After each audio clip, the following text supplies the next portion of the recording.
বন্ধুরা, welcome to my channel. তো আজকে আমরা টেন্স নিয়ে আলোচনা করব। তো প্রথমে আমাদের জানতে হবে টেন্স কাকে বলে। কাজ ঘটার সময়কে টেন্স বলে। এক কথায় কাজ যখনই ঘটে তাকে টেন্স বলে। যেমন আমি ভাত খাই, সেটা বর্তমানের কথা বলা হচ্ছে। আমি ভাত খাই, এটা আমার অভ্যাস, প্রতিদিন খাই, সেজন্য এটাকে আমরা বলবো প্রেজেন্ট টেন্স। এটা হলো প্রেজেন্ট টেন্স। আবার আমি ভাত খেয়েছিলাম, সেটা আগে হয়েছিল, মানে ঘটনাটা হয়ে গেছে, তাই এটা অতীত, তো এটাকে আমরা বলবো পাস্ট টেন্স। ওকে। আবার আমি ভাত খাবো, সেটা এখনো হয়নি বা এটা আমি এখন করি না, এটা হবে, ভবিষ্যতে হবে, সেজন্য এটাকে আমরা বলি ফিউচার টেন্স বা ভবিষ্যৎ টেন্স। তো এখন পর্যন্ত আমরা তিনটে টেন্স জানছি, প্রেজেন্ট, পাস্ট, ফিউচার। এখন আমরা এগুলোকে আবার 4 ভাগে ভাগ করা হয়েছে প্রত্যেকটাকে, তো টোটাল 12টা। তো এই 4 ভাগটা কি? Indefinite, continuous, perfect, perfect continuous.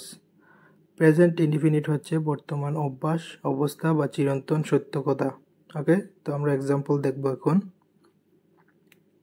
যেমন আমি প্রতিদিন বাজারে যাই, সেটা আমার বর্তমান অভ্যাস। So I go to market every day.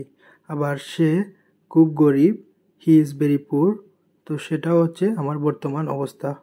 আবার প্রতিদিন সূর্য পূর্ব দিকে ওঠে, the sun rises in the east, সেটা হচ্ছে চিরন্তন সত্য। তার মানে আমি জানলাম যে বর্তমান অভ্যাস বা চিরন্তন সত্য, এই ধরনের বোঝাতে আমরা প্রেজেন্ট ইনডিফিনিট টেন্স ইউজ করি। এবং প্রত্যেকটারই কিন্তু সাথে গঠন এবং স্ট্রাকচার দেওয়া আছে।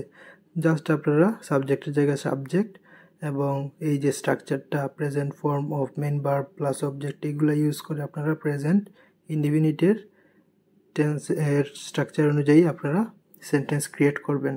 আশা করি আপনাদের কোনো অসুবিধা হবে না। তো এখন আমরা যাব প্রেজেন্ট কন্টিনিউয়াসে। প্রেজেন্ট কন্টিনিউয়াস মানে কি? এই মুহূর্তে বা এখনই কোনো কাজ চলছে বোঝাতে, মানে এখনই চলছে জিনিসটা, এইটা বোঝাতে আমরা প্রেজেন্ট কন্টিনিউয়াস টেন্স ইউজ করি। যেমন আমি এখন ভাত খাচ্ছি, সো আমি এখনই খাচ্ছি, জিনিসটা এখনই চলছে, এই কারণে আমরা প্রেজেন্ট কন্টিনিউয়াস ইউজ করতেছি। অর্থাৎ কোনো কাজ এখনই চলছে, যেমন আমি খেলা করছি, সেটাও কিন্তু প্রেজেন্ট কন্টিনিউয়াসে আছে। এখানে কিন্তু গঠন দেওয়া আছে বা স্ট্রাকচার দেওয়া আছে, জাস্ট আপনারা সেটা ফলো করে সেন্টেন্স ক্রিয়েট করবেন। Subject plus present auxiliary verb plus main ভার্বের সাথে আইএনজি প্লাস অবজেক্ট। ওকে। তো এখন আমরা প্রেজেন্ট পারফেক্ট দেখব। কিছুক্ষণ আগে একটি কাজ শেষ হয়েছে বোঝাতে বা কাজ শেষ হলেও এর ফল এখনও বর্তমান বোঝাতে আমরা প্রেজেন্ট পারফেক্ট ইউজ করব। যেমন আমি ভাত খেয়েছি, সেটা একটু আগে হয়েছে, তাই প্রেজেন্ট পারফেক্ট অনুযায়ী হবে। বা আমি চাবিটা হারিয়ে ফেলছি, মনে করেন আপনি এখন দরজায় আছেন, দরজাটা খুলতে পারতেছেন, কারণ না আপনি চাবিটা হারিয়ে ফেলছেন, তার মানে আপনি আগের ফলটা এখন বুক করতেছেন। তো এই ধরনের সিচুয়েশনে আপনারা প্রেজেন্ট পারফেক্ট ইউজ করবেন। এখন আমরা জানবো প্রেজেন্ট পারফেক্ট কন্টিনিউয়াস কি। প্রেজেন্ট পারফেক্ট কন্টিনিউয়াস হচ্ছে একটি কাজ আগে শুরু হয়ে এখনও একটা নির্দিষ্ট সময় ধরে চলছে, মানে আগে শুরু হয়েও এখনও চলছে এবং সময়টা উল্লেখ আছে, মানে 1 ঘন্টা ধরে হতে পারে, 2 ঘন্টা হতে পারে। তো আমরা এক্সাম্পল দেখি। তো এক্সাম্পল হচ্ছে আমি 1 ঘন্টা ধরে বই পড়ছি, I have been reading for an হাওয়ার। সো এখানে স্ট্রাকচার দেওয়া আছে, স্ট্রাকচার দেখে আপনারা সেন্টেন্সটা ক্রিয়েট করবেন। বা আমি আরও একটা এক্সাম্পল দিতেছি। তো এক্সাম্পলটা হচ্ছে আমরা লিখতে পারি Rina has been reading or singing since the morning. Rina সকাল থেকে গান গাইছে, তার মানে সকালে শুরু করছিল, এখনও চলতেছে, মানে কোনো একটা জিনিস পূর্বে শুরু হয়ে এখনও চলতেছে এবং সময়টা উল্লেখ আছে। যেমন সকাল থেকে হচ্ছে, 1 ঘন্টা ধরে হচ্ছে, 2 ঘন্টা ধরে হচ্ছে বোঝাতে আমরা প্রেজেন্ট পারফেক্ট কন্টিনিউয়াস ইউজ করব। ওকে। তো এখন পর্যন্ত আমরা মোটামুটি প্রেজেন্টের যাবতীয় যা কিছু আছে সবগুলা শিখে ফেলছি। প্রেজেন্টের ইনডিফিনিট, প্রেজেন্টের কন্টিনিউয়াস, প্রেজেন্টের পারফেক্ট, প্রেজেন্টের পারফেক্ট কন্টিনিউয়াস। ওকে। এখন আমরা মুভ করব পাস্ট টেন্সে। তো পাস্ট টেন্সের সেমভাবেই আমরা ইনডিফিনিট দিয়ে শুরু করব এবং পারফেক্ট কন্টিনিউয়াস দিয়ে শেষ হবে। আমরা এখন পাস্ট ইনডিফিনিট সম্বন্ধে জানব। অতীতের অবস্থা বা অতীতের কোনো কাজ হয়েছে যার সাথে বর্তমানের কোনো সম্পর্ক নেই, সাথে অতীতের সময়ের উল্লেখ থাকবে, এই ধরনের সিচুয়েশনে আমরা পাস্ট ইনডিফিনিট ইউজ করি। যেমন আমি গতকালকে বাজারে গিয়েছিলাম, তো এটা পাস্টের কথা। তো আবার আমরা দেখতে পারি সে খুব গরিব ছিল, সেটাও পাস্টের কথা, এখন আর সে গরিব নাই। বা আমি একটা কোম্পানিতে কাজ করতাম মানে এখন আর করি না। তো এই ধরনের সিচুয়েশনে আমরা পাস্ট ইনডিফিনিট টেন্স ইউজ করব। অর্থাৎ যদি কোনো কাজ পূর্বে শুরু হয়ে এবং পূর্বেই শেষ হয়ে যায়, তার সাথে বর্তমানে কোনো সম্পর্ক নাই এবং একটা সময়ের উল্লেখ থাকবে যে আমি অমুক দিন ওইটা করেছিলাম, এই ধরনের টেন্স হলেই আমরা পাস্ট ইনডিফিনিট টেন্স ইউজ করব। আর একটা স্ট্রাকচার এখানে দেওয়া আছে, স্ট্রাকচার ফলো করে আপনারা সেন্টেন্স ক্রিয়েট করবেন। ওকে, তো আমরা পাস্ট কন্টিনিউয়াস দেখি। পাস্ট কন্টিনিউয়াস হচ্ছে পূর্বে কোনো কাজ চলছিল বা রানিং অবস্থায় ছিল বোঝাতে পাস্ট কন্টিনিউয়াস হয়।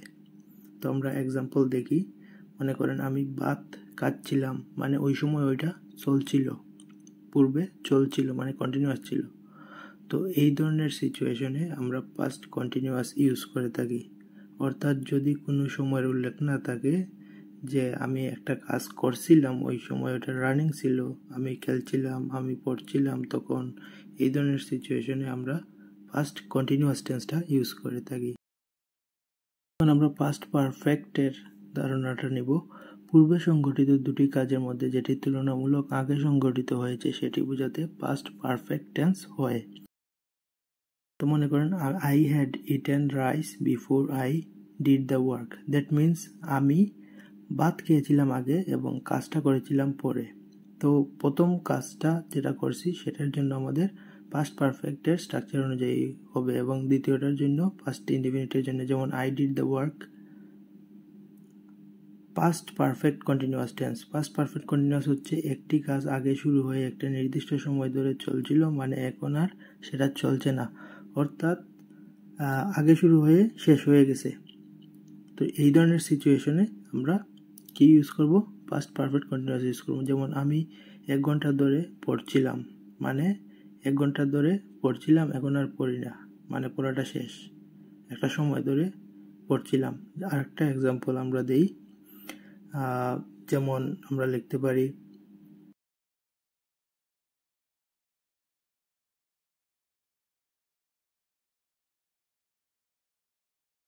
যেমন Rina had been singing since the morning. That means সকাল থেকে সে পড়ছিল, এখন আর পড়ছে না। অর্থাৎ কোনো একটা জিনিস পূর্বে চলছিল এবং একটা নির্দিষ্ট সময় ধরে চলছিল বোঝাতে আমরা পাস্ট পারফেক্ট কন্টিনিউয়াস টেন্সটা ইউজ করি এবং এটার স্ট্রাকচারটা এখানে দেওয়া আছে। সো আপনার স্ট্রাকচার ফলো করে নিজের মতো করে সেন্টেন্স ক্রিয়েট করবেন। ওকে, তো আমরা এখন জানলাম যে পাস্টের ইনডিফিনিট, কন্টিনিউয়াস, পারফেক্ট কন্টিনিউয়াস। তো আশা করি আপনারা এই পাস্টের যে 4টা ইনডিফিনিট, কন্টিনিউয়াস, পারফেক্ট কন্টিনিউয়াস বুঝতে পারছেন। তো এখন আমরা যাব নেক্সট যে সেন্টেন্স, ফিউচার ইনডিফিনিট। তো ফিউচার ইনডিফিনিট হচ্ছে ভবিষ্যতে কোনো কিছু হবে বা ঘটবে বোঝাতে আমরা ফিউচার ইনডিফিনিট টেন্স ইউজ করে থাকি। যেমন আমি বাজারে যাব, তো সেটা ঘটবে, এই জন্য ফিউচার ইনডিফিনিট। বা সে খুব গরিব হবে, তো সে হয় নাই, হবে, এটাও ভবিষ্যতের কথা, তাই সেটাও ফিউচার ইনডিফিনিট। বা আমি একটা কোম্পানিতে কাজ করব, মানে এখন করি না, করব ভবিষ্যতে, এই জন্য এটা একটা ফিউচার ইনডিফিনিট টেন্সের সেন্টেন্স। তো ভবিষ্যতে কোনো কিছু হবে, এই ধরনের সিচুয়েশন হলেই আমরা কি ইউজ করব? আমরা ফিউচার ইনডিফিনিট টেন্স ইউজ করব। স্ট্রাকচার দেওয়া আছে, জাস্ট আপনারা স্ট্রাকচার অনুযায়ী সাবজেক্ট বসিয়ে, ভার্ব বসিয়ে, অবজেক্ট বসিয়ে আপনারা সেন্টেন্স ক্রিয়েট করবেন। ওকে, তো আমরা ফিউচার ইনডিফিনিট বুঝলাম। তো এখন আমরা যাব ফিউচার কন্টিনিউয়াস টেন্সে। তো ফিউচার কন্টিনিউয়াস টেন্স হচ্ছে ভবিষ্যতে কোনো কাজ বা কোনো কিছু চলতে থাকবে বোঝাতে আমরা ফিউচার কন্টিনিউয়াস টেন্স ইউজ করে থাকি। যেমন আমি ভাত খেতে থাকবো, I will be eating rice. তো I will be eating rice, that means আমি ভাত খেতে থাকবো, মানে ভবিষ্যতে এটা চলতে থাকবে, কন্টিনিউয়াস অবস্থায় থাকবে। যেমন কালকে আমি এমন সময় পড়তে থাকবো। Okay, tomorrow I will be eating at this time. So I will be eating, or I will be reading, I will be working, anything you can say. বা ফিউচার পারফেক্ট হচ্ছে ভবিষ্যতে সংঘটিত দুটি কাজের মধ্যে যেটি তুলনামূলক আগে সংঘটিত হবে সেটি বোঝাতে আমরা ফিউচার পারফেক্ট ইউজ করে থাকি। যেমন আমি কাজ করার আগে ভাত খেয়ে থাকবো, তো আমি ভাত আগে খাবো, তো হবে I will have eaten rice before I do the work. তো প্রথম কাজটার জন্য হবে উইল হ্যাভ মানে ফিউচার পারফেক্ট, এবং দ্বিতীয়টার জন্য হবে প্রেজেন্ট ইনডিফিনিট। তো ফিউচার পারফেক্ট কন্টিনিউয়াস হচ্ছে ভবিষ্যতে একটি কাজ একটি নির্দিষ্ট সময় ধরে চলতে থাকবে বোঝাতে ফিউচার পারফেক্ট কন্টিনিউয়াস টেন্স হয়ে থাকে। চলুন আমরা এক্সাম্পল দেখি। তো ফিউচার পারফেক্ট হিসেবে আমরা নিতে পারি আমি 1 ঘন্টা ধরে পড়তে থাকবো, I will have been reading for an hour. That means ভবিষ্যতে একটা নির্দিষ্ট সময় ধরে একটি কাজ কন্টিনিউয়াস অবস্থায় থাকবে বা চলতে থাকবে। ওকে, তো আমি পড়তে থাকবো, দ্যাট মিনস ভবিষ্যতে একটা নির্দিষ্ট সময় ধরে চলতে থাকবে, 1 ঘন্টা ধরে চলতে থাকবে। বা রিনা সকাল থেকে গান গাইতে থাকবে, তো রিনা সকাল থেকে শুরু করবে এবং সে গান গাইতে থাকবে সকাল থেকে, তো একটা নির্দিষ্ট সময় ধরে সেটা চলতে থাকবে। ওকে, তো এই ধরনের সিচুয়েশনে আমরা কি ইউজ করি? ফিউচার পারফেক্ট টেন্স ইউজ করে থাকি। স্ট্রাকচার দেওয়া আছে, স্ট্রাকচার ফলো করে আপনারা সেন্টেন্স ক্রিয়েট করবেন। তো আমি বারবার কেন বলছি সেন্টেন্স ক্রিয়েট করবেন, কারণ আপনারা যদি প্র্যাকটিস না করেন তাহলে টেন্স বুঝতে পারবেন না। তো আমরা এখন পর্যন্ত ফিউচারের ইনডিফিনিট, কন্টিনিউয়াস, পারফেক্ট কন্টিনিউয়াস সম্বন্ধে জানতে পারছি। তো মোটামুটি আমাদের টেন্স জানা শেষ। তো এখন পর্যন্ত আমরা বিভিন্ন টেন্স জানছি, এগুলোর একটা এক্সাম্পল বা একটা মডেল হিসেবে আমি এখানে একটা ফটো দিয়ে দিয়েছি। তো আপনারা এই স্ট্রাকচার অনুযায়ী সেন্টেন্সটা ক্রিয়েট করবেন। জাস্ট এটা মানে এভরিথিং এর সামারাইজেশন আর কি এখানে। তো আপনারা এটা ফলো করে সেন্টেন্স ক্রিয়েট করবেন, বা কোনো সমস্যা হলে পূর্বে যাবেন বা টানিয়ে ভিডিওটা দেখবেন, যাতে আপনারা জিনিসটা আরো ক্লিয়ারলি বুঝতে পারেন। সবাইকে ধন্যবাদ।